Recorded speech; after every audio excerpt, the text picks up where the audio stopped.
वैसे तो सरदार पटेल को भी कांग्रेस पार्टी ने नहीं दिया।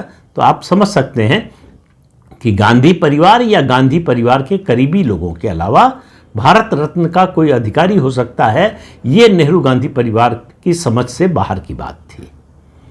तो डॉक्टर अंबेडकर का चित्र संसद के सेंट्रल हॉल में लगा 1990 में, जब विश्वनाथ प्रताप सिंह की सरकार बनी जनता दल की, जो भारतीय जनता पार्टी और वामपंथी दलों के समर्थन से चल रही थी, और उसी समय उनको भारत रत्न दिया गया। तो अंबेडकर से कितना प्रेम था कांग्रेस को, इसका आप अंदाजा लगा सकते हैं।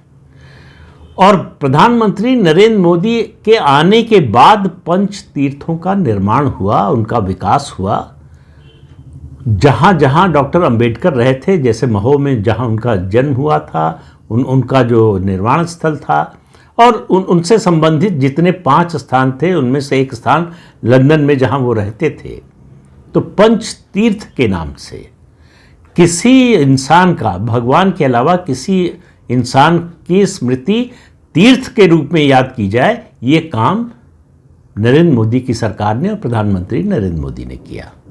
लेकिन प्रधानमंत्री नरेंद्र मोदी और उनकी सरकार और भारतीय जनता पार्टी डॉक्टर अंबेडकर की विरोधी है और कांग्रेस पार्टी उनकी प्रेमी है।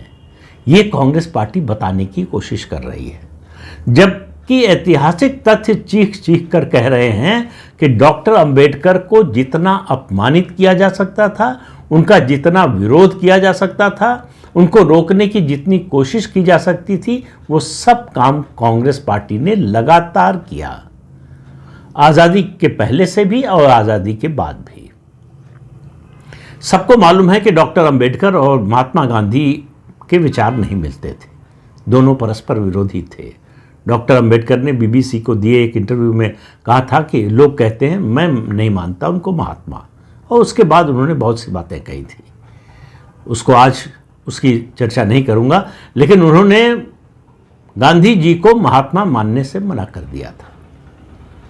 लेकिन संविधान के निर्माण में उनका जो योगदान है, उससे कोई कैसे इनकार कर सकता है, वो श्रेय उनसे कोई कैसे छीन सकता है। संविधान सभा में उनके जो भाषण हैं, खास तौर से आजकल जिस मुद्दे का बहुत जिक्र हो रहा है उसकी बात करूंगा, धर्मनिरपेक्षता और समाजवाद, जिन 2 शब्दों को इमरजेंसी के दौरान, जब विपक्ष में कोई सदस्य नहीं था, विपक्ष के सारे नेताओं को जेल भेज दिया गया था, देश में मौलिक अधिकार सबके छीन लिए गए थे, जब संविधान को एक तरह से पंगु बना दिया गया था, खत्म कर दिया गया था, उस समय संविधान संशोधन विधेयक पास कराया गया, जहां कांग्रेस के ही सदस्य थे।